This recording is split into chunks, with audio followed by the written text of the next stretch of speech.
Hey everyone, welcome back to Conversations in Pop Culture, and we are back in the saddle once again for another season. And I have with me legendary voice actor Barry Yandell. So welcome to the Hey, show. everybody.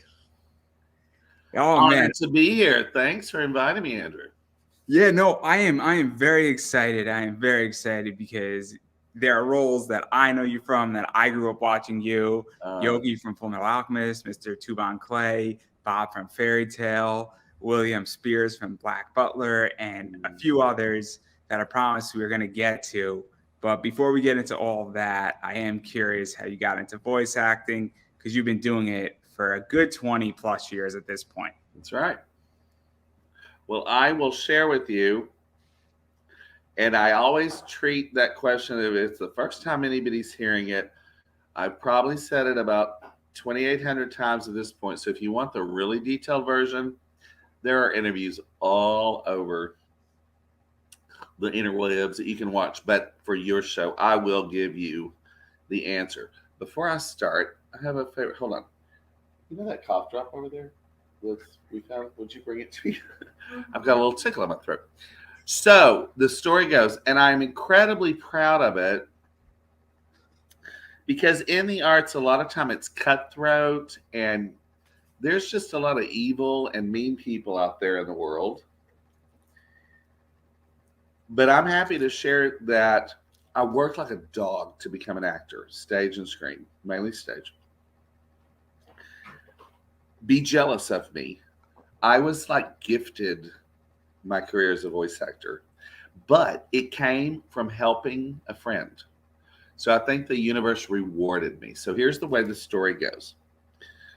First day of summer, because I was teaching school, and a girlfriend of mine from college called me. Yes, it was over 20 years ago. We had, you youngsters out there, we had cell phones, but we didn't have navigation.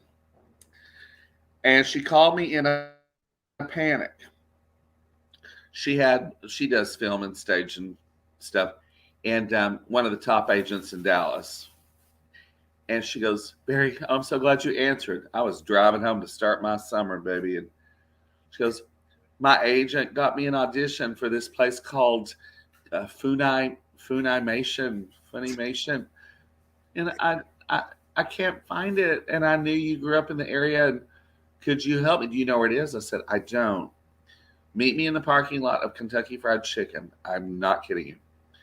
No time for a snack. But she followed me. Dude, we were in the parking lot. So Funimation is now an empire. Trust me, it's phenomenal.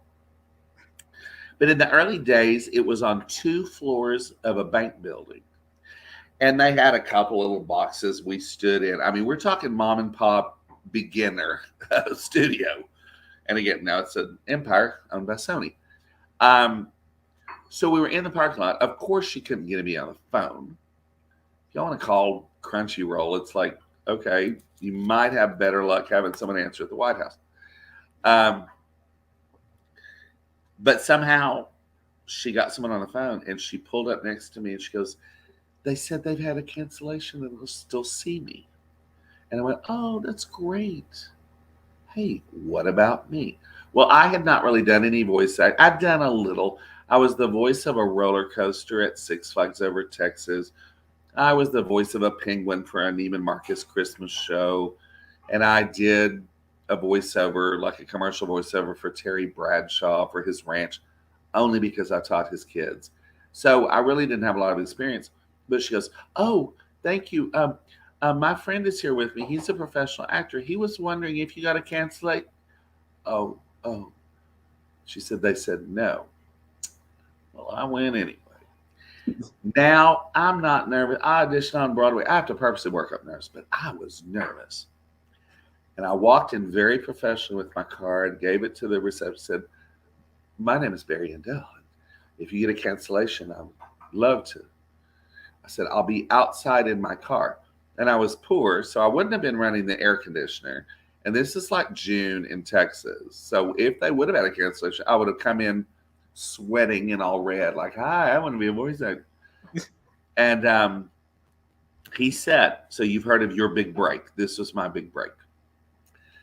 He said, I wouldn't be able to help you. You need to talk to so and so. And I said, oh, really? And where might she be? As a matter of fact, she's walking through those glass doors now. The voice acting angel sang, ah. I was terrified, but I walked up very professionally, of course, probably shaking. My name is Barry Yandell. Um, if you should get a cancellation, here's my card. I would really appreciate. She cut me off, and she said, "I know you," and I was like, oh, "Those mugshots." No, I had just finished doing a show that ran for 3 years, a stage show. It's how I got my equity card. Fans that know what that is. Um, it was called Forever Plaid. I did it the last 8 months. So we were kind of local celebrities, so people knew who we were, asked for autographs at dinner and stuff. It was kind of freaky. And for all you sci-fi or horror fans out there, the guy I replaced, I adore. His name is Paul Taylor. He moved to New York to do an off-Broadway show, but his most recent credits, not in the very last Hellraiser, but in earlier, he was Pinhead. And you might be able to see him at your local Comic-Con. But anyway, she recognized me from the stage. She goes, I know who you are. And I was like, oh, Forever Plaid? Because, I was really cocky about it. She goes, no. We used to compete against each other in college. We didn't go to the same undergrad. There's a thing called American College Theater Festival, and your shows can be. Anyway, and I got a little bit more comfort. And I said, really? Did you win or did I? And she goes, well, probably you because you were so good. And I said, thanks for the compliment.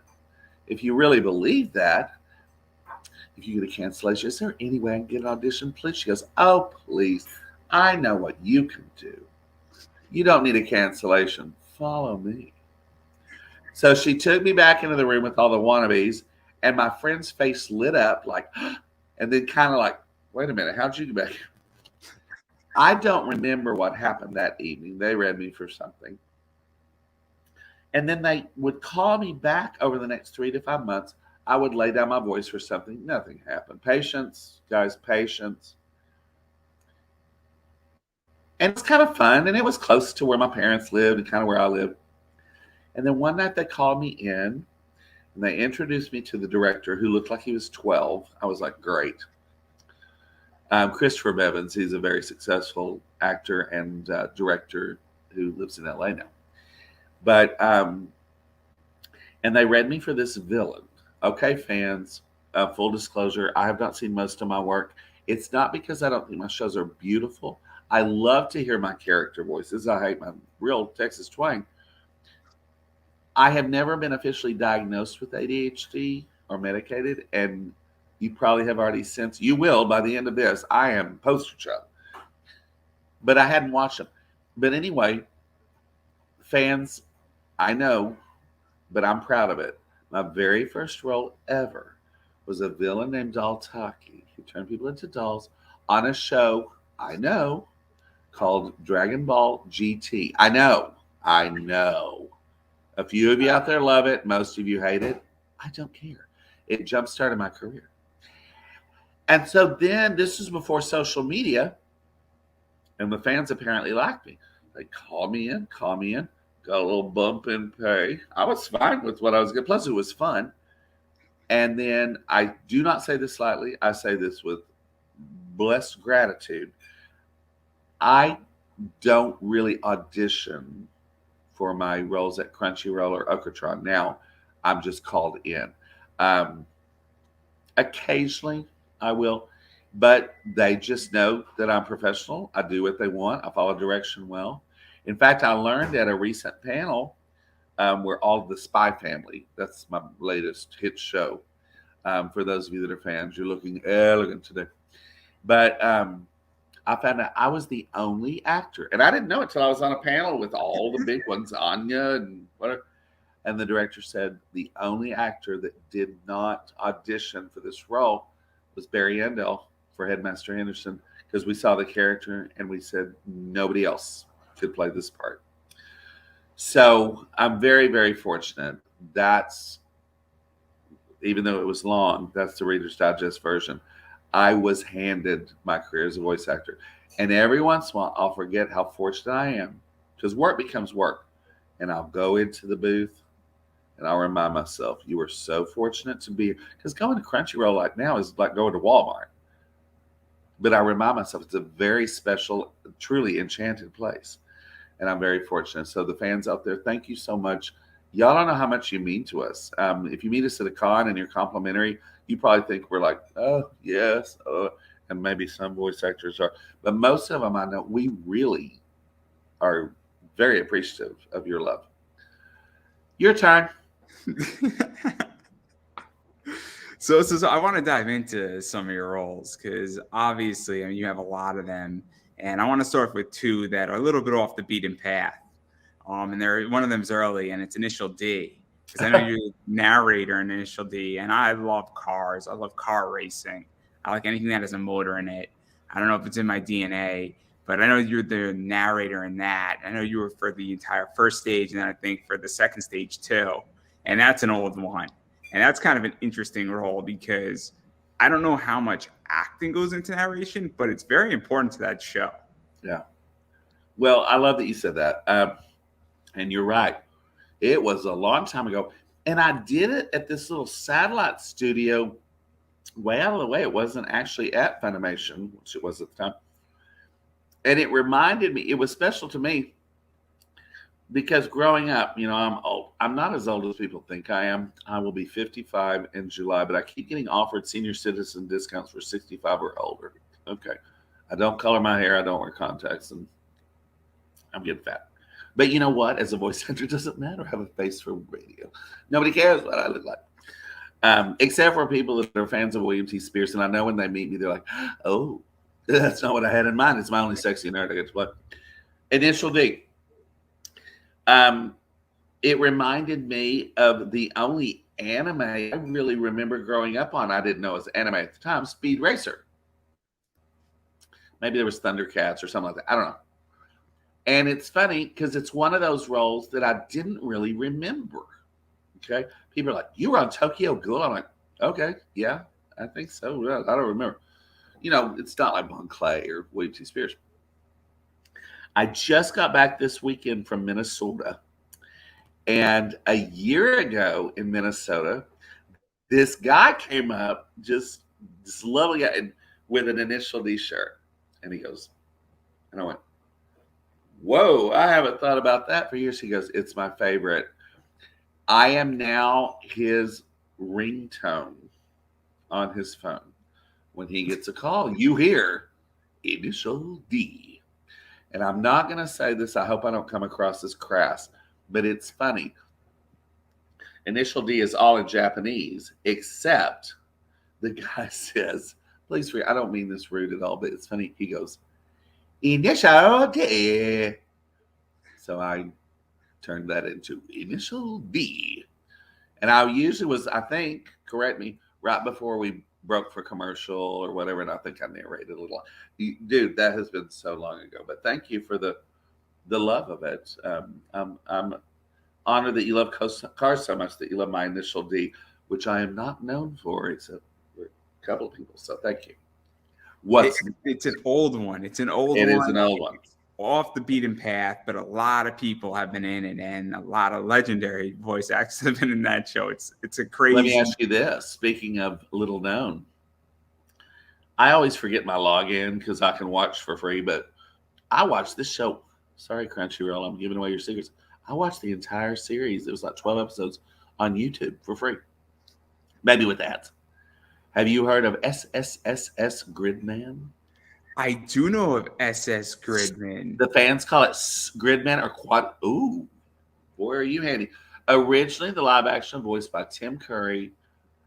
That one held my interest. I've only watched 2 or 3 of my shows. I watched all of that one and the first season of Spy Family. I have never seen Black Butler. Someday. I've never seen Soul Eater, although I know I like it. I've never seen Full Metal or Brotherhood. And I've never seen One Piece, but I don't think I have enough time on Earth if I start watching it now to finish that series. Yeah, no, let's actually talk about Full Metal Alchemist Okay. because I love Full Metal Alchemist. I've heard it's great, and people have told me it would be a great intro show for anime to get me into the world of anime. I had a friend who just put out a tweet and said, "What is the one show that you would want to show somebody to bring them into anime?" Full Metal Alchemist. I think the first one is great. I think Brotherhood was even better, but you're Yoki in that show, and what's crazy about that, and for those who don't know, this is Yoki. Yeah. Everybody doesn't know. Obviously, somewhat of an important character. I think he's in the first episode of the first one. Something happens to him, a little crooked, but sort of goes on a path of redemption. And then, what was that like coming into this? First one was great, and then getting called back for Brotherhood because Well, funny.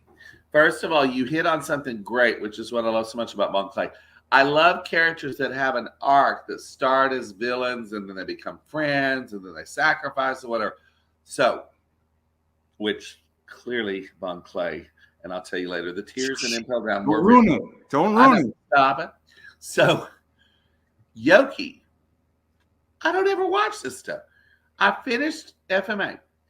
They call me in 2 or 3 years later, I think. And y'all don't know, we have no preparation. We do not get the script ahead of time. Sometimes I don't even know what the title is. They may say who I'm going to work with. Are you available? Sure. I go in, literally, like I am now, kick off my shoes. Let's do it. What's going on? The director will tell us a little something, and I just access it somehow. So they said, we're going to do a little FMA. I went, oh, cool. That's great. What are we doing? They pull up his picture. I said, okay, y'all know I don't watch this, but didn't I die? They go, yeah, it's Brotherhood, it's anime, it's manga.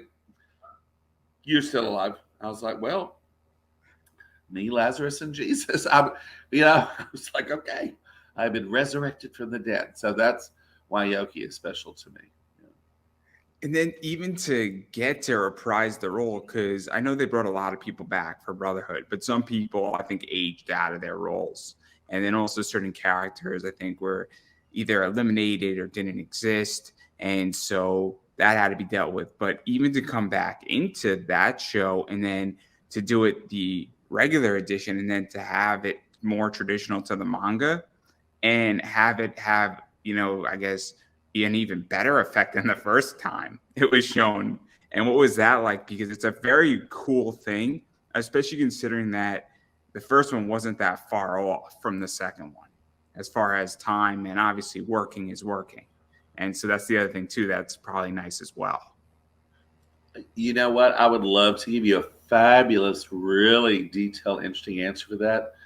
I have no idea because I didn't know what the first one. I still haven't ever seen it. I know there's that Alphonse character that Aaron Dismuke. What a sweetheart. I love him when we get to appear together. And he actually lives, by the way, I'm currently in Fort Worth, Texas. Where are you? I'm in Connecticut. One place I have never been and I would love to go. I'll be in New York, January 13th, and then Italy, and then back in New York, Connecticut. Wow. But Aaron, I don't have an answer for you. I just know that they would play me a reference of what I did before. And people, they're so sweet on fans on social media. Happy birthday to the man of 1,000 voices. I don't have 1,000 voices. I have like 9, and I tweet. So I hate to ruin the magic of it. Yoki has a little bit of Bon Clay in him. Bon Clay has a little Yoki. Harry Henderson, the Spy Family, has a little bit of. I mean, I really have like 7 or 8 voices. I wish that I was, and I am known for my range. I play a wide range of characters, and I'm thankful. Thank you so much for the love. But I really don't have that many voices. I can do impersonations, but they don't want impersonations, of already existing characters. But I'm sorry, I'm rambling. ADHD, LMNOP, VCR, LGBTQ, but I don't remember. I do remember, like I said, being like, wait a minute, didn't I die? But since I don't know the show, my characters, I try to play as real people. They're usually a little elevated, little anime shtick. but I try to just approach it honestly with how they would really react or true feelings. And because I'm trained for the stage, and I will tell you, directors say this: if you want to be a voice actor, you get out and you train for the stage, you do community theater, whatever, because the best voice actors are real actors. They're trained for the stage. I think the best, don't take offense because it doesn't mean if you're not musical, you can't have a career. I think the very best voice actors are those that have a background in music, musical theater. You understand your instrument, you understand the terminology. One time I was working on an RPG, which I just recently learned what that meant. I didn't know what that meant. I thought it was like miles per gallon or so. RPG with a wonderful director. And she had never worked with me before. And it was a character on a show called Tales of Luminaria. I don't think it really went anywhere, and she needed a British butler. And Christopher Sabat, who I adore, you know him as Vegeta and All Might and whatever. He owns a studio, and she goes, "I'm looking for the British butler." He goes, "Hello, Barry Yandell with you." Just, "Oh, really? You think he would work?" He's like, "Trust me." And so she started working with me. She goes, "Oh my God, you're so directable." I said, "Well, thank you." She goes, "Are you a stage actor?" I said, "I am." She goes, "Notice I didn't say, are you a real actor?" So, because voice acting is really more cold reading than it is acting. And I know my voice actor friends don't like when I say that.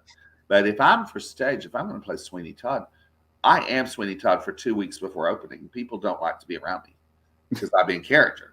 This, I go in, see a picture, they tell me something about it. It's like a bird. Whatever comes out, comes out. And while I'm on this, even before we talk about, I'm happy to do this for you. I actually enjoy it. The fact that you even care about my career, I'm like, okay. But the fact that there is no pop of any of my characters after 20 years is criminal. So fans, oh, you big time. I understand there's no pop of William T. Spears. What would it be? A black tie and glasses? That's boring. Yoki, maybe. But Mr. Two Bon Clay, are you kidding me? Yes. It's criminal. And I'm going to, before we even go on to that, and I shouldn't say this, I've heard a rumor. Voice actors are saying at the studio, I'm the big talk, and I've asked.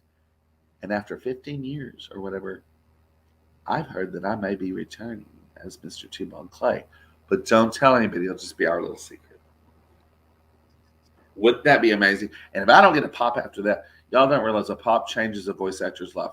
Please, all of you watching out there, love you, mean it. Change my life.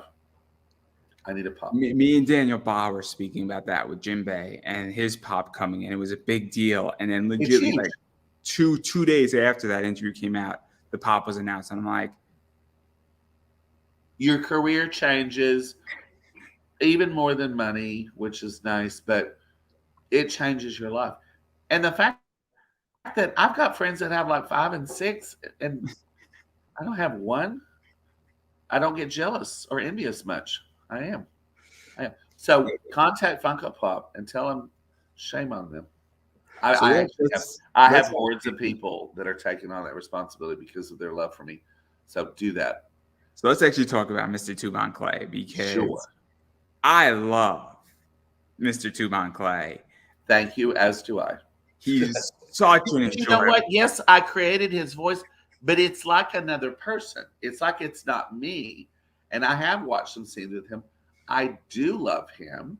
I have an interesting story for you, but go ahead. So, like, coming into this, because Mr. Two Bon Clay is a villain, but is a conflicted villain in certain ways, and is a fun villain. The arc, he changes. That's what I love. Even in Alabasta, he's fascinating. And what is this like getting to voice this character? Because One Piece is the ultimate show, I feel, where people can come in and out. And if you're in Texas and you work for Funimation and you're not in One Piece, you're doing something wrong. I'm not saying you have to be the star. That's not what I'm saying, everybody. But if you don't have 10 episodes in One Piece and you work for Funimation or Crunchyroll, you're doing something wrong. Well, I was truly honored. And I will tell you this. While he is not My very favorite character I've ever voiced. I know him the best, so he's right up there. I'll share that other tidbit a little later. I tend to play, and I have kind of been typecast, and I don't mind it, but I play lots of military soldier A, soldier B. I don't care. The money's the same. I just don't continue it on. Um, I play flamboyant, kooky gods, monsters, drag queens, villains. I mean, Bob from Fairytail, who, FYI, was based on my evil high school algebra teacher. And somehow I feel, I've never said her name. I feel like she knows by now. Hi, Miss Yorth. Oops. Because she once told me, let's face it, because I was really smart but not in math. She goes, let's face it, Barry, you're never going to have a career that involves analytical thinking. She was right. I'm an actor. But this kooky guy with swans on his shoulder, crawling up on a boat all wet. I mean, this is heaven for me. Ballet Kempo and swans never die. I was in heaven. I still have his introduction on my demo. By the way, my demo's on YouTube. Watch it, like it. It's such a bad demo. It's very professional, but it's like a minute too long. It's cheesy. But when he crawls up on board and says, thanks. I thought I was going to die there. You saved me. I hate to trouble you, but could I trouble you for a cup of warm soup? The chicken noodle will do. I love him. And the most common comment I get, and I'm honored at Comic-Cons, are fans that are all nervous and whatever. They're like, I'm sorry, I've just never met anybody famous before. I said, you still haven't. What's your question? And they say, in Impel Down, I don't cry much. These will be like military dudes. I don't cry much. I cried. I was bawling like a baby. And I said, well, that's interesting, because I was too in the booth. I was so in character. The tears were real on Save Yourself, Straw Boy. Swans never die. In fact, it's almost embarrassing to admit. Like I said, I don't normally get fully into character unless it's a fleshed out character like Buckley. After I finished that scene, I was bawling and I kind of sat down. I very rarely record sitting down. I'm almost always standing up, being grounded with the earth. They tapped on the window and they mouthed, "Are you okay?" And I was still in character. I was like, I just need a moment. And then I drop the character. I go out, talk to him outside the booth. I'm like, well, guys, that was kind of intense, wasn't it? Okay, well, but the tears were real. And it is such an honor. But before I ramble too much longer, interesting story. Some of you might have seen the special feature on a DVD. Remember what those are? Where, the actor commentary where we just talk. And by the way, y'all think those are scripted. They hit record and we just talk. We don't know what we're going to say. But a very brilliant director and voice actor named Mike McFarland. I was not originally Mr. Toubon Clay. He was. And he did a couple of episodes and maybe a video game. I don't know. He told me this. And he was recording. He goes, guys, I am so wrong for this part. I miscast. You need to call someone like Barry Yandell. They called me. I became Mr. Toubon Clay. He became, wait for it, Buggy the Clown. Yes. Yes. When I tell that story, people lay eggs. Because he's brilliant. I love working with him. The last project I did a couple of weeks ago, people were already talking about, I know nothing about it. It's called Hell's Paradise. But I adore him. I worked on Double Decker with him, One Piece, a number of shows. And I love him. And I don't get to work with him often, but it's always a real treat when I do. My audition, I actually did audition for a little show you might have heard of called Chainsaw Man that he directs. Well, everybody and their dog is on Chainsaw Man. But they record during business hours when I'm teaching. But I reached out to him. I said, congratulations on the success of your show. I want to be on the show. Guess who hasn't been on Chainsaw yet? Well, maybe someday. Yeah? So let's talk about Impel Down and that, Mr. Toubon Clay, because... And remember, I've never seen it, but I've seen clips. Go ahead.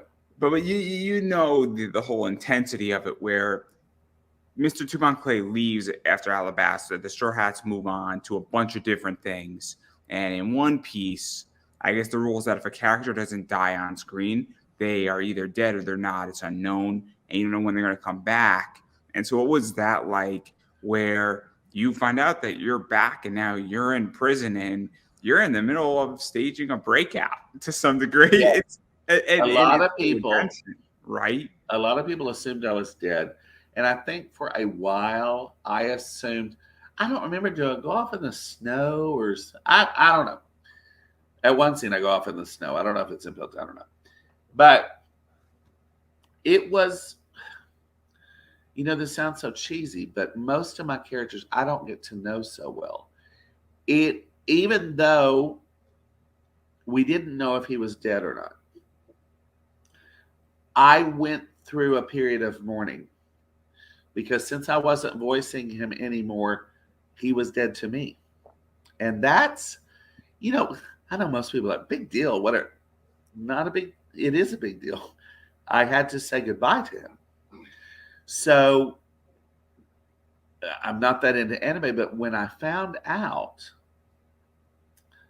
probably in the last year or two, no, for those of you who don't know, I am not dead. I am currently the queen of Impel Down. Yes. I've been the queen of a lot of places, but never Impel Down.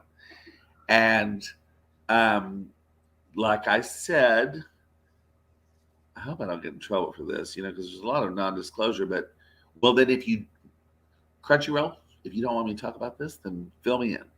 But some voice actors who I adore, my agent, Envy from Full Metal Alchemist, never mind. I won't say their names because they were like, well, were your ears burning? I was like, what's going on? What's going on? You were the talk at the studio last night or whatever. I said, what? Tell me. It's about One Piece, and apparently Mr. Two is coming back. I was like, what? So then I go in to record, I don't know what shows. And a brilliant director, voice actor. He is also on Spy Family. I think his name is Frankie. Anthony Boeing. I adore him. And as I do most of the directors, it's just a world of love in the voice acting. Unlike theater, where the director said to me when I was 18, you got a picture. Not that it matters, even with pride. You got a picture. She's wearing Dickies, pointed cowboy boots, chain smoking lesbian, no makeup whatsoever except for bright pink lips. Honey, this is supposed to be musical comedy. You're about as funny as a dead baby's open grave. She said that to me. Or, honey, picture this taxi cab pulls up. Nobody gets out. That's you on stage. Well, you would think I would hate her. By the way, she's dead. I feel nothing. But she gave me a thick skin, and I will forever be grateful for that. But I asked Anthony, I don't know how I got off on that, but Anthony, I've been just quizzing him. So, you don't want to be nosy or pry too much. What's the deal? And, the movie Red came out, which I was jealous because it took over Times Square. I had nothing to do with it. I was in Broly and that superheroes. Nothing rolls, not important.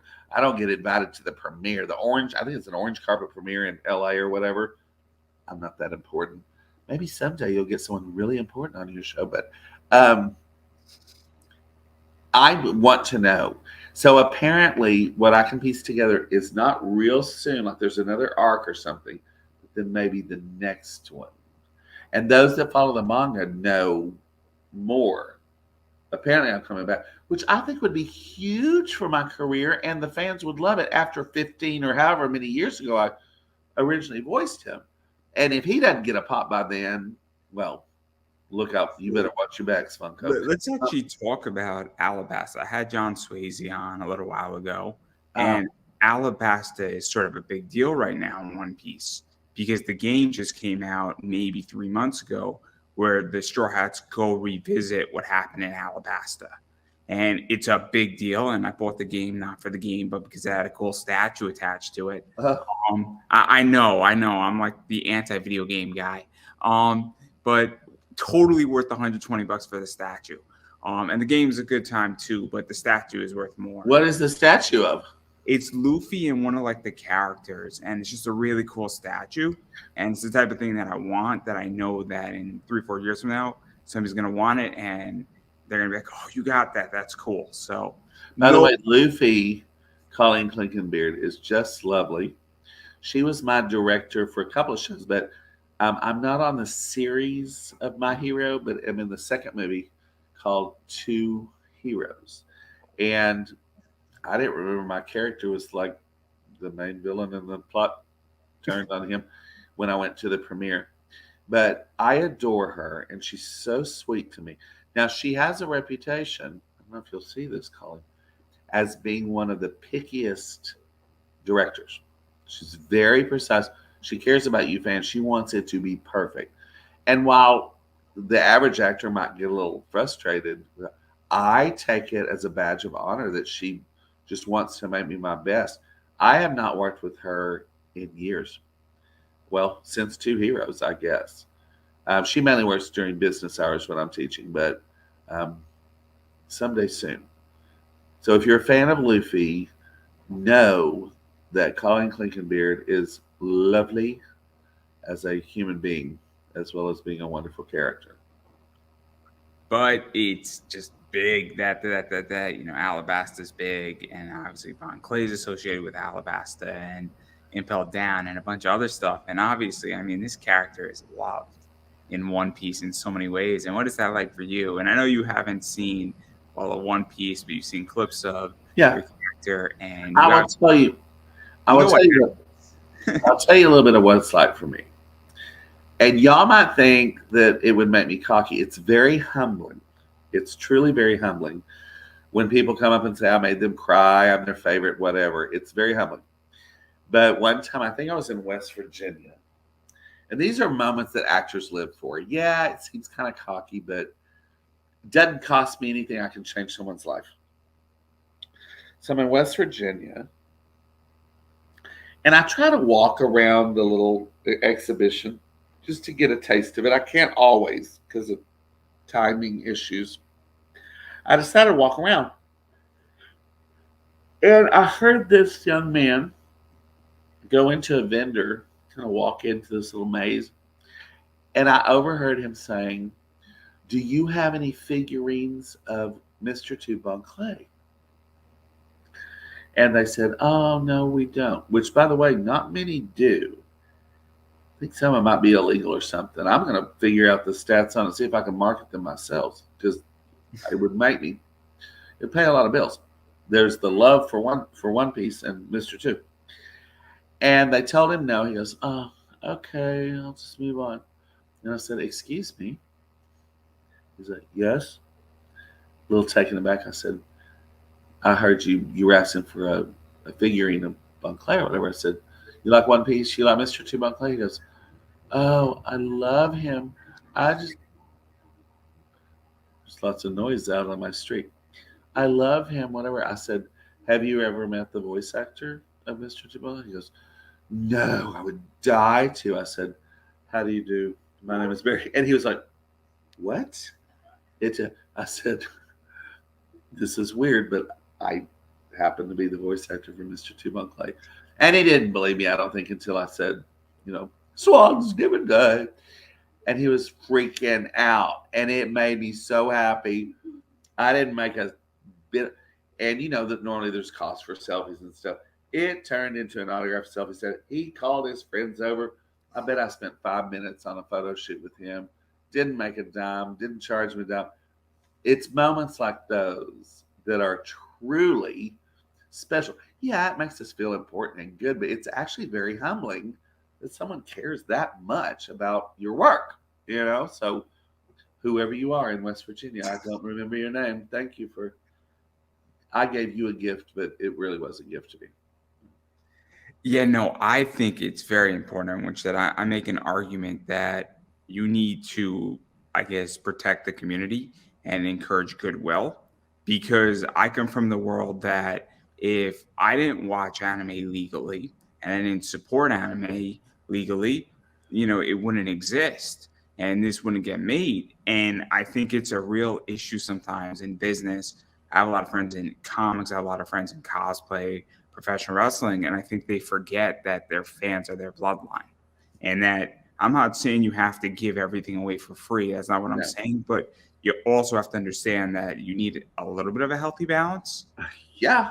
If it wasn't for the fans, the con organizers, that I always gift the staffers and whatever, and they're shocked, like, you're giving me something I don't have to pay.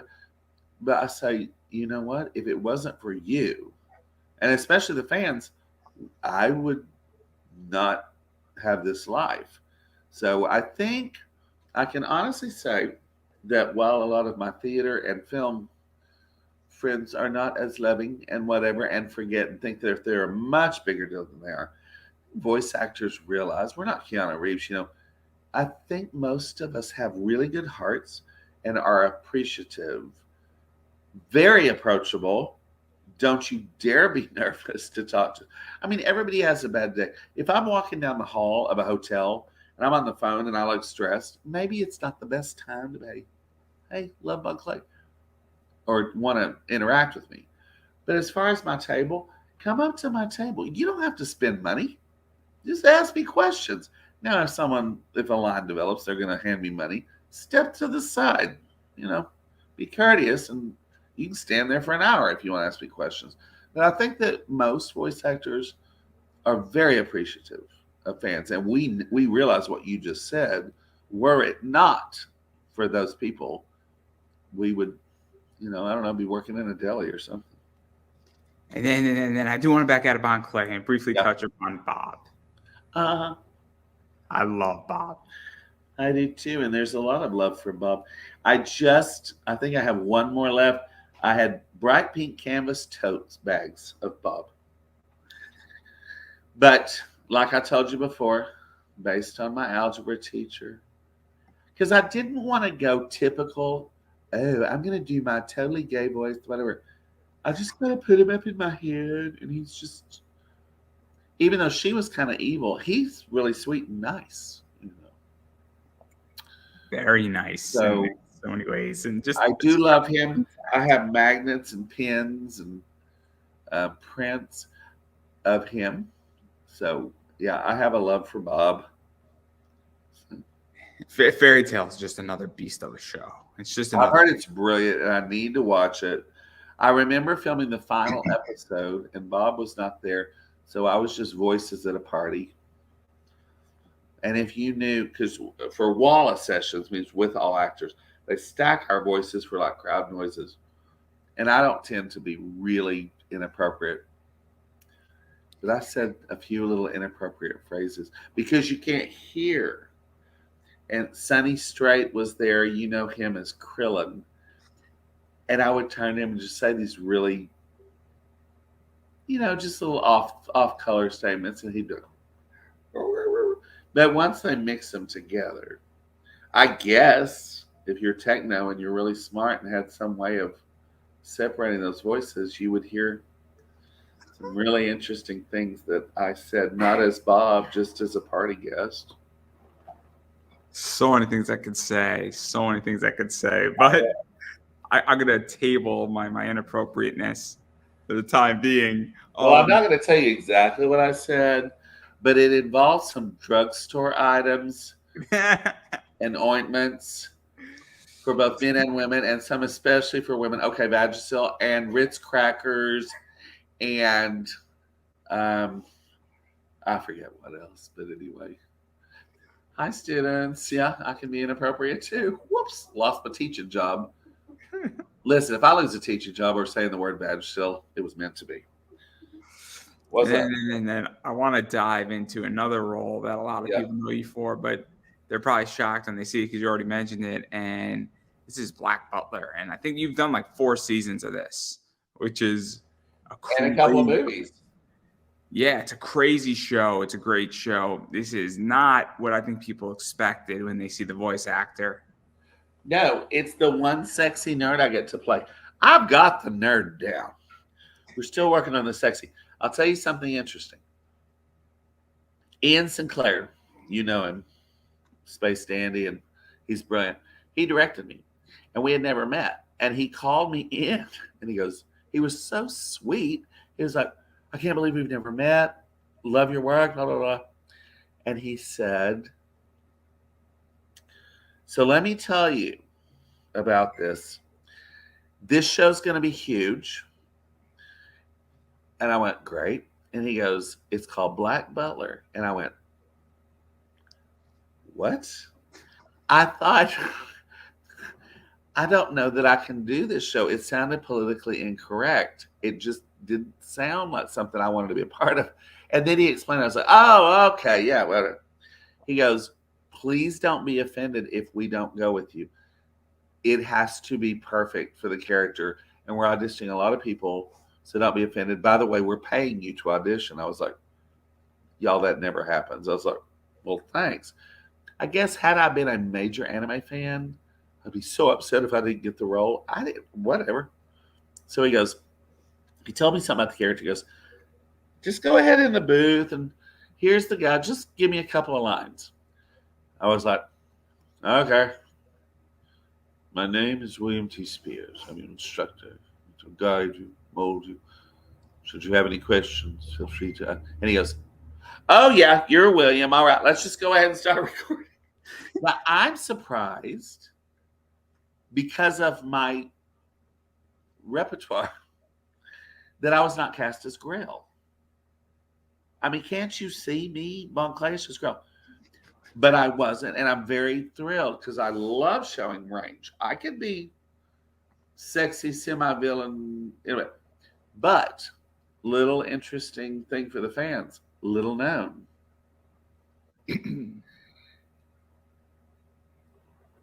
You know, all my scenes with Grell, most of my scenes with Grell, I've never met the actor.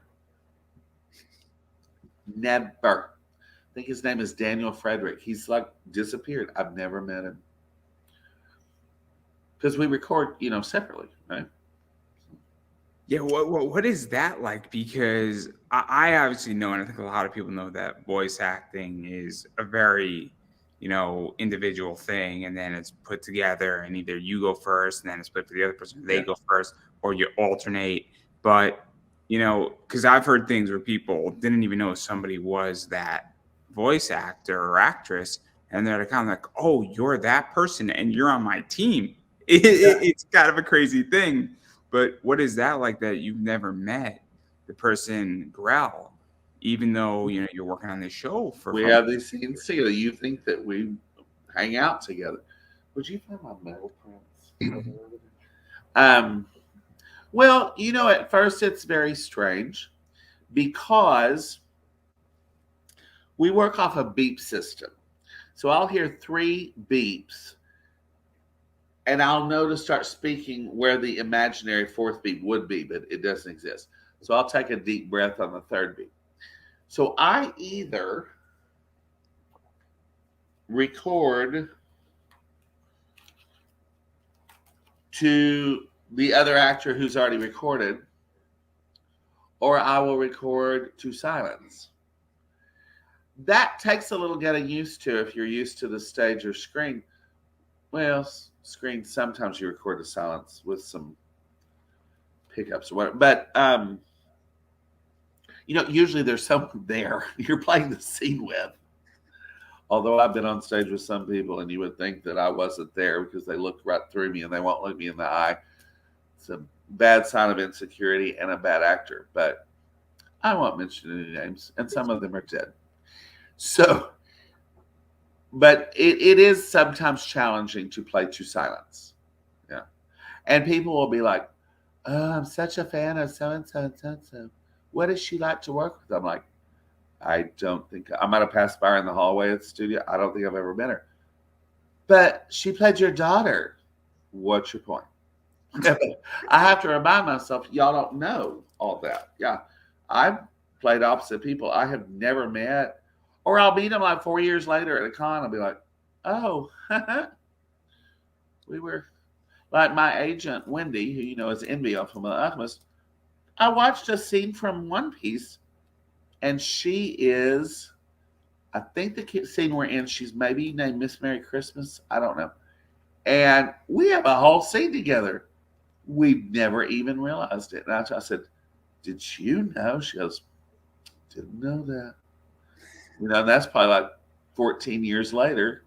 And we're like best friends, and she represents me for booking for cons, which, by the way, slight little commercial. I love cons. My brand is building, so I'm not as easy to get as I once was. So I'm a rock star. But I'm still new enough to cons. I've only done it like 4 or 5 years. I still love meeting you and hearing your stories. I don't care if you work fast food. That interests me because that's not something I do. I love hearing why you even care about my work. Thank you. Love you. I will appear on Christmas Day at your local con if my agent approves it. Wendy. So if your fans out there, I'm making a great assumption, aren't I? I have fans that, would you come to Bulgaria? Yeah.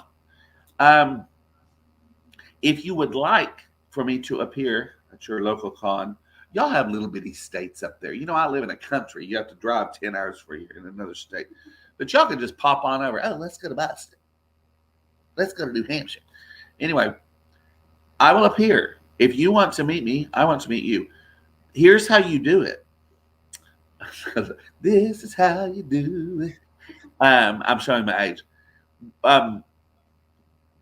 You reach out to the con, not just you, but like 72 of your friends. It can't just be a couple people. And have the con people reach out to my agent at powelltalent.com, as in Wendy Powell. You don't do that because you'll just get deleted. Like if you're a fan that wants me to come to your con, thank you. You don't reach out to my agent. You find out who the con people are, request me, and we'll be up there and, snack on a sandwich together or whatever. I love it so much. I love the love that I feel. Traveling gets a little stressful, but I want to meet you.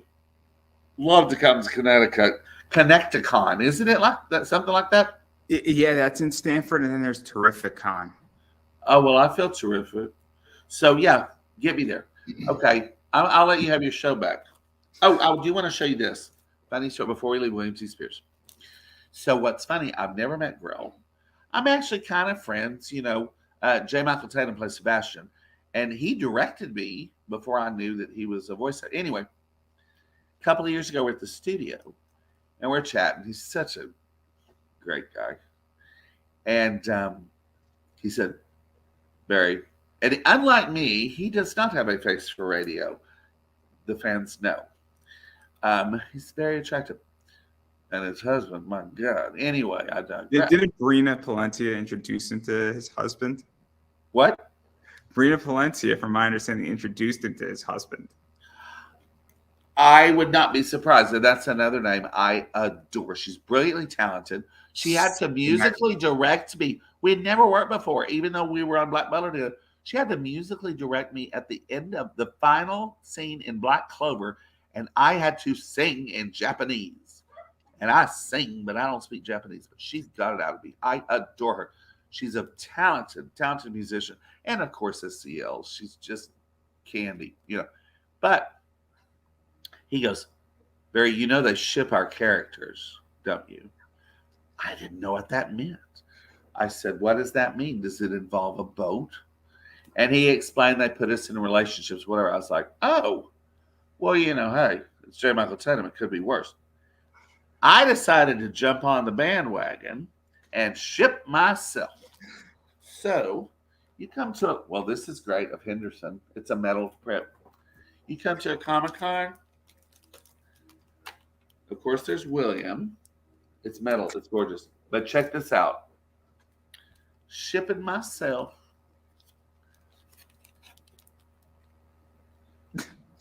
Staring into Grell's eyes. I think they call that Grellium, right? Maybe. Now, this one, I'm really putting my toe on the line. It's not inappropriate, but it's kind of steamy. Me and Sebastian. Oh, he's got my tie in his mouth. Okay. Next. This was the day when the show got canceled. Oh. Well, I didn't tell you that the prints are scratch and sniff. I'm kidding. I'm kidding. So many things I could say to that. Wait, I'm gonna save it plead. up to when I come to Connecticut and you can tell me in person. I'll probably host the panel you'll be on. That would be great. I'm kind of fun on a panel. I had a blast last weekend. We did match game, which a lot of you don't know what that is. We had so much fun. It was all voice actors, like really big deals, and me.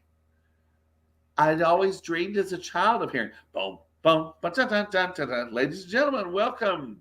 You know him as Montclair, Barry Yandell, and standing and waving. It was such a bucket list thing of mine. I feel like I was really on the match game.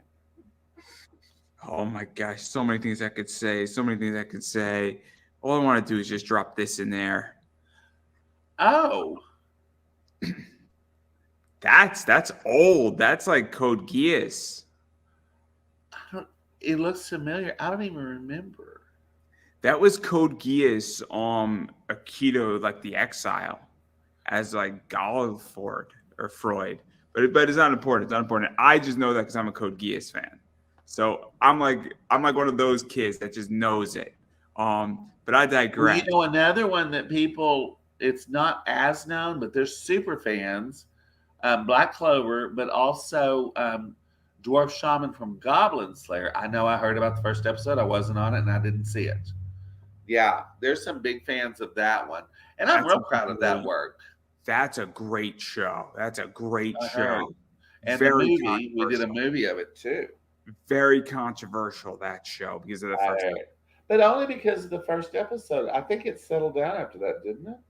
It did, but I thought they came out swinging, and they set the tone and brilliant. And I want a season 2 and a season 3. Yeah. I really do, because it's a great show. Jaw hit the floor with that first episode, from what I understand. I still haven't seen it.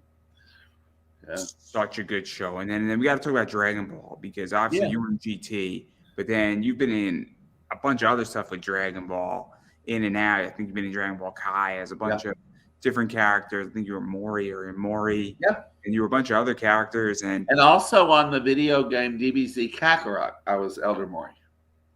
So what is that like to be in Dragon Ball Z? Because that's like the show.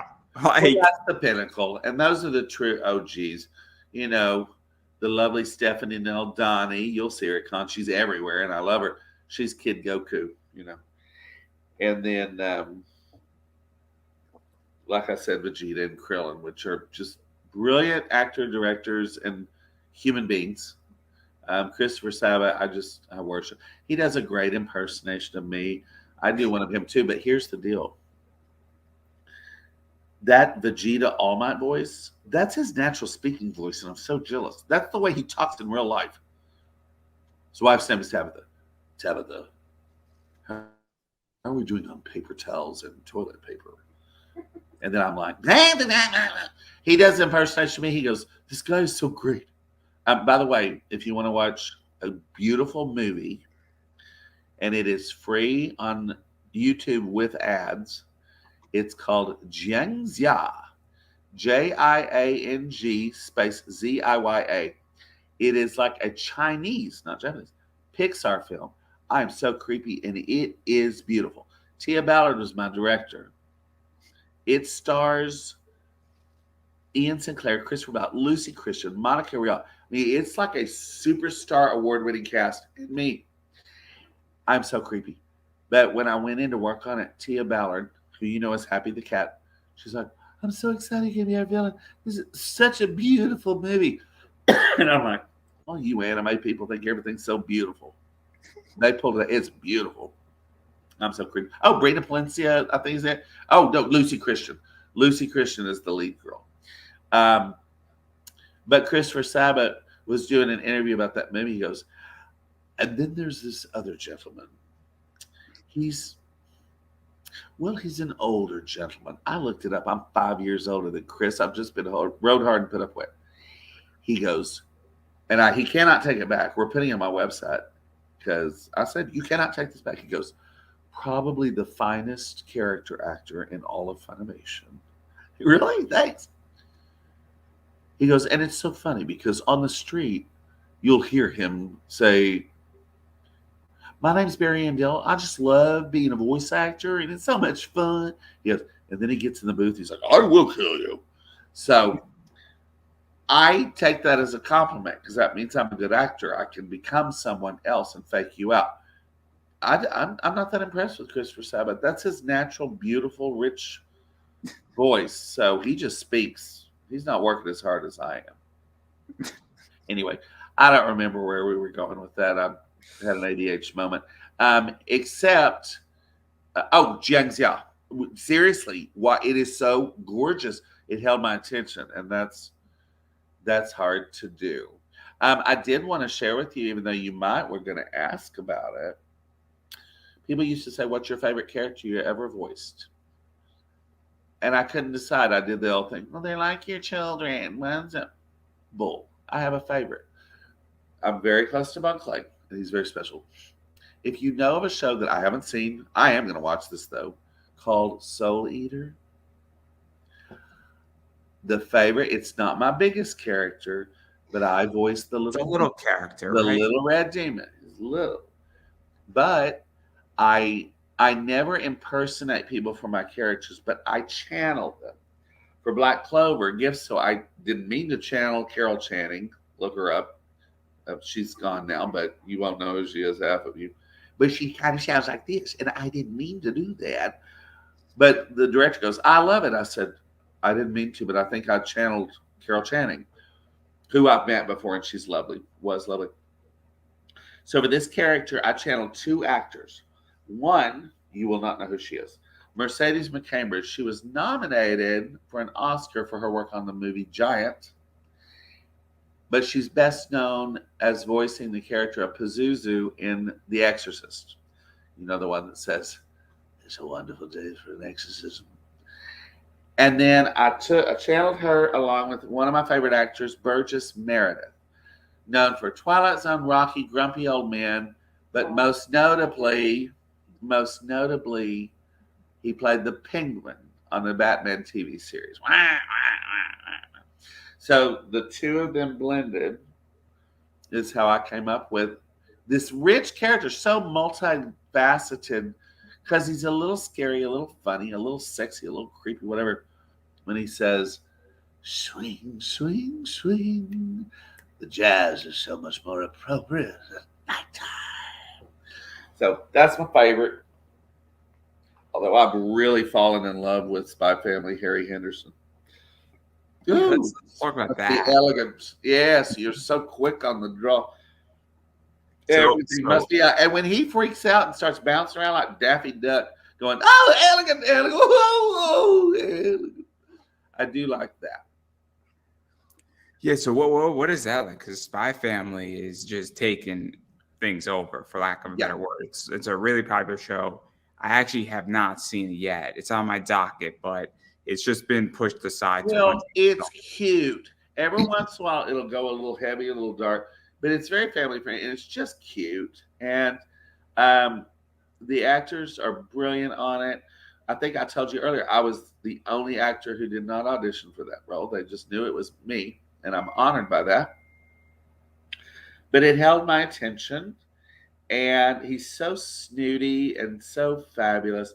Like I said, you'll hear a touch of Bun Clay, a touch of Yuki, but I actually watched it because it is also available on Hulu, and a lot of you have Hulu. And it's only like 9 to 12 episodes, I think. I mean, sit down and watch it. You will be glad you did. And that coming from a person that doesn't watch a lot of anime, I really enjoyed. Well, I'm not anti-Spy Family. It just hasn't gotten. I haven't gotten to it yet. That's the problem. Is that? Well, I knew it was a big deal when a friend sent me a picture of Barnes and Noble, and half the store was Spy Family. I was like, "Wow, what have I gotten into?" You know, it's probably like Mark Hamill. Star Wars is supposed to be a flop. Wow, people are lined up. This is a big deal. It's kind of a mini version of Mark. By the way, someone wished me happy birthday once, and because of my little demon character, they said, "Who's with me? If Mark Hamill ever stops playing the Joker, Barry Yandell for the Joker." I was like, "Yes, please." Well, he doesn't voice the Joker anymore, and guess who else doesn't? So give me a pop. And then obviously, I mean, Spy Family's killing it, and who knows what's going to happen with Spy Family. There might be more, but obviously, I'm looking forward to it if there is. If there's not, it's still a fantastic show. Special. Yeah. But I do want to dive and talk about one more role and then sort of end it at that point. And you've Yeah. done some work in Borderlands. Yeah. And so Borderlands is a fun video game. And I think you were Carlo the Bandit. I think you're Willem's interviewer. I think you were like Chartreuse LeChance in another That's a one. Tiny Tina's Wonderlands. So in Borderlands, I think I'm Loggins and Fink and somebody else. But I'm mostly known for a character, and without going into detail, I still have not figured out why I named this Flesh Stick. My dearly departed dad would try to act interested and support me. He'd be like, "Oh, what'd you do today?" I tell him, he goes, "Well, what characters did you play?" Blah, blah, blah. But my name was Flesh Stick, and he looked confused, like, what kind of game is this? But anyway, yeah, without going into detail, perhaps some of you have the scratch and sniff version of that game as well. But yeah, just last year, we did Tiny Tina's. And, with COVID, I did that entire game in my friend. It's the last time I was in the closet. My friend Charlie is a fan. So I own Airbnbs and I have studios and closets. But when I'm in a hotel, when my Airbnbs are booked, I don't have a master closet. So I had to go to Charlie's place. The entire video game of Tiny Tina's was voiced in his master bedroom closet during COVID. And Gearbox would bring the equipment over and kind of. Now, in COVID, a lot of us had to voice shows. We had to be our own engineers. I hate that. I'm an actor. I'm not an engineer. But Gearbox sent the equipment and the engineer. So all of Tiny Tina's, which it's funny, I did a character named Chartreuse LeChance. And it's clearly French, and yet I did it with like a piratey Irish accent, but they liked it. And it was I love being stretched as an actor since I had to play the ghost of a gay pirate. I know. There are so many things I could say right now, Connecticut boy. I'm just going to take the fifth. All right. That's all I'm going to do is just take the fifth on that because I agree. I agree, and I have no personal or professional response. Yeah. I have been silenced, is the point. Well, I know you were worried that I wouldn't say much of anything and you'd have to come up with 80 questions. But, I talk. You didn't know me. I yap and yap and yap. And you're like, I would love to ask my third question. Go ahead. So obviously, I mean, I've missed a bunch of roles that you've done, and I think you have like 190 to 200 minimum, and you've been in everything in some fashion or another. But I do want to back out of a bunch of your roles. I think I hit the main ones. We're working on getting you a Pop Funko of Bon Clay. You're going to. Hey, something that people forget about. Talk about old school. Case closed. Detective Conan. What about Shin Chan? Hysterical. I'm the funnel cake man and the clone of Hitler. I am so proud. He's always running around with his little butt crack hanging out, needing to pee and stuff. If you haven't seen Shin Chan, do yourself a favor. And in Japan, there's they serve snacks like chips and candy and stuff of Shin Chan. You gotta watch Shin Chan. And then Pop Team Epic, that's a big one. Different actors we play different voices for different characters. But I'm Popagayu, and I came in and they showed me a little blonde girl with pigtails. I was like, really? Okay. I mean, I've played females before. I started in Victoria, ended in drag. And I played in Wizard of Oz. I was Miss Gulch and the Wicked Witch of the West. I was brilliant. But they showed me this little blonde character. I was like, okay, that's it. Oh, and by the way, she's in this portion of the show, she's the leader of a punk rock band and a chain smoker. So I remember my character looked down at a little cuckoo clock and it went cuckoo. And I went, oh, how adorable. you're really starting to piss me off. I Pop Team Epic. I've never seen it, but I remember recording it, and I know it's a favorite. It's weird. haven't seen it either, so now I know what I'm doing today. Yeah. But I do want to back out of all your roles, and I am curious because we touched upon it a little bit. Where do you see voice acting going? Because there's been a lot of changes in the last 20 years on how things are recorded, how things are coming over, the popularity of anime. Yeah. I don't think that this will get us in trouble. Sony bought Funimation and Crunchyroll for 1.2 billion or 1.3 billion. That's a lot of money to buy something, and it's clear that they didn't buy it to be charitable. They obviously see potential in making money with it. Well, And Ken Fukunaga, the original, he sold it for like way less and then sold it back and whatever. He did very well. He was a smart guy because we really didn't have that much anime over here, and he saw a future in it. And boy, I wish I was him. With artificial intelligence, that's a little something to be scared about. But no, I just think it's getting bigger and bigger and bigger. And I've hit upon something. Of course, I want to. I love anime. Somebody asked me at a con once or something, would you ever consider doing a Disney villain? No. Of course. It's my ultimate dream. I mean, I should have been Ursula in the new little Melissa McCarthy. I haven't seen yet. Her, she's great. But no, I think it's only up from here. And video games are becoming so much more intelligent. I will tell you this to give you an example. By the way, nobody's asked me that question. That's a great question. When I did Dragon Ball GT back in those days, I would voice something and get excited when they released the DVD 5 months later. A couple of years ago, I'm working. I think it was Alex Tipton. I don't know. That's my director. I voice a show called, we always get hungry when we watch it. I wish I was on Food Wars. It's not Food Wars.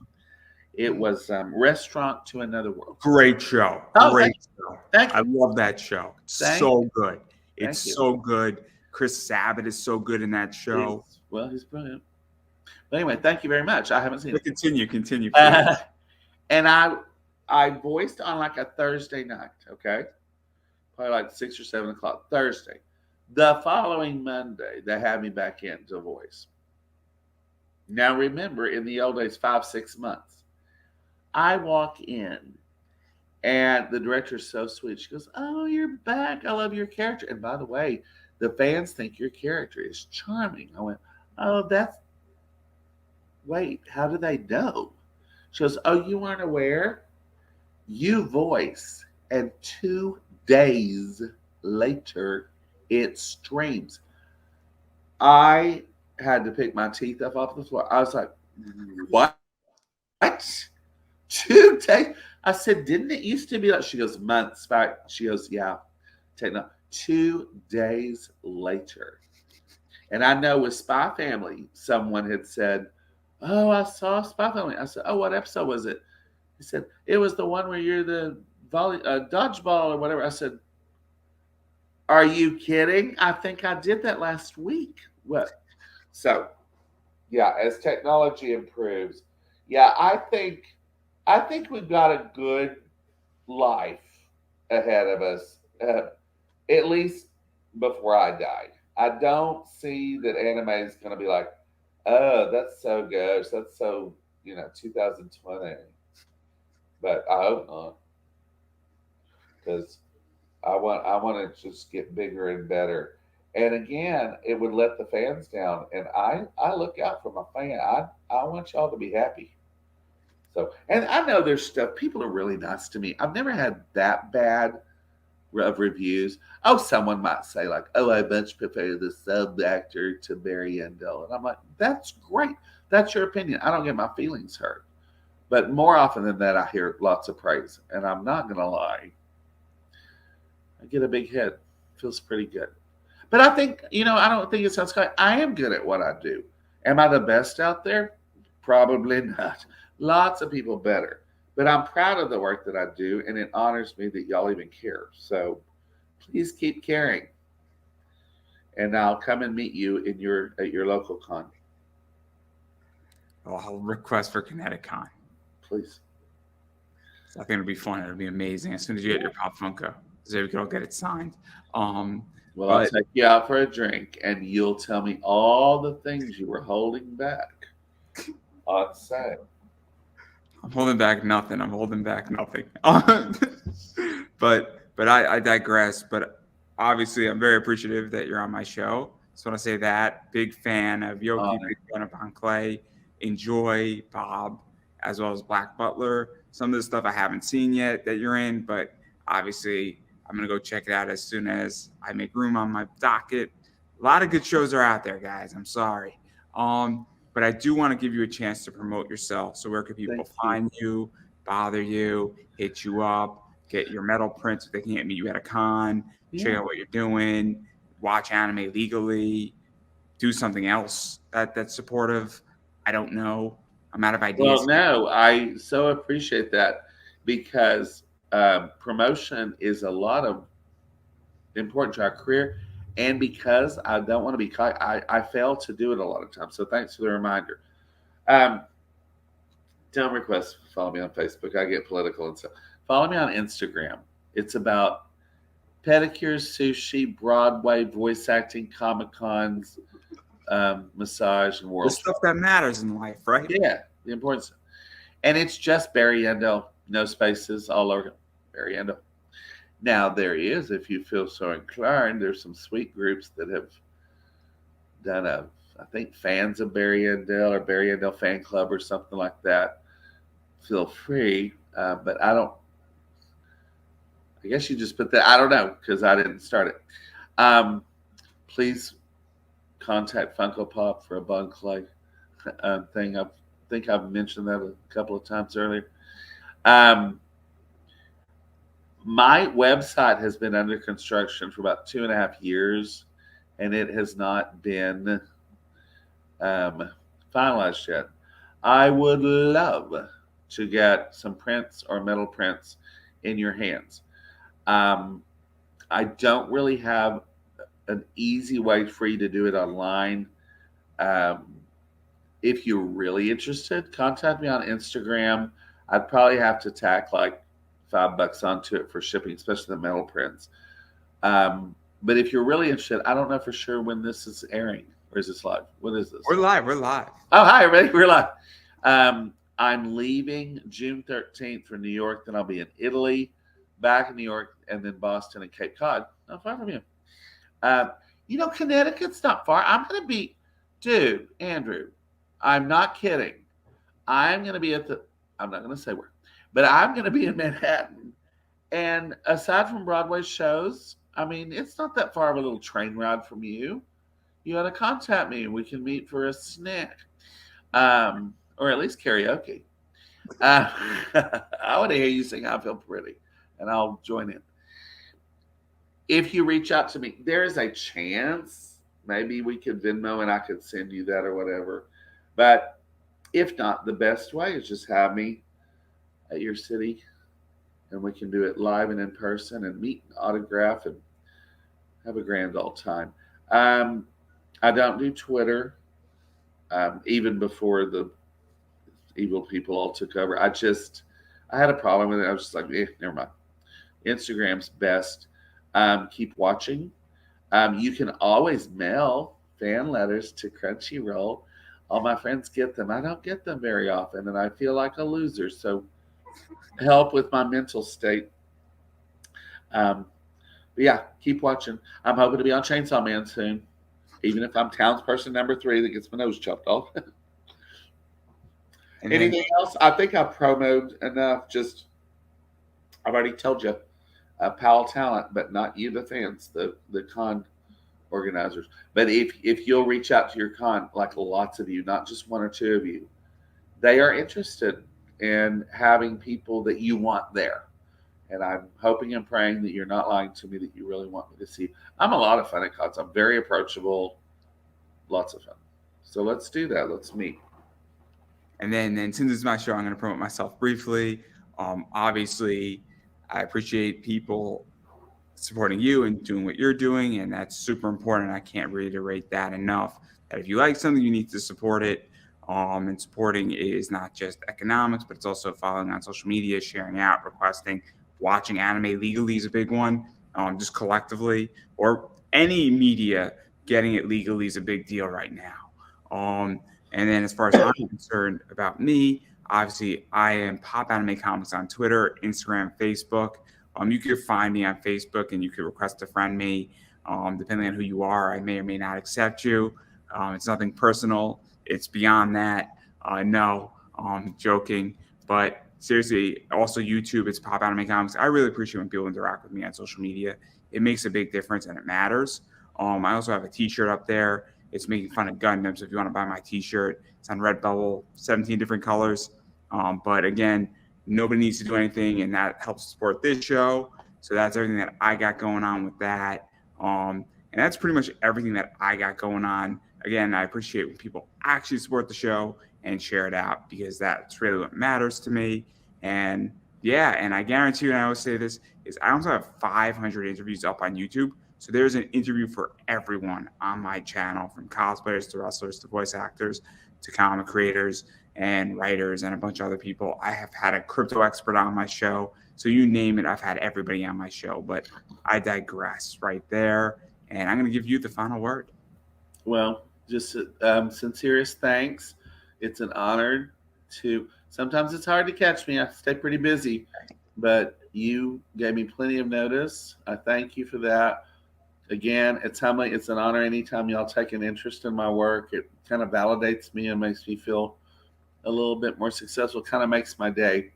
So I'm always feel on top of the world whenever I finish one of these interviews. It's hard to get it started, to get everything set up and everything right, but then I always feel really great. And this has been an especially gratifying one. So who knows? In a couple of weeks, I might see you in Manhattan if you want to take the train. So thanks. Keep watching. Thank you. And I hope to see you in your part of the world soon. Bye. Well, I don't think I could have said that any better myself, everybody. And that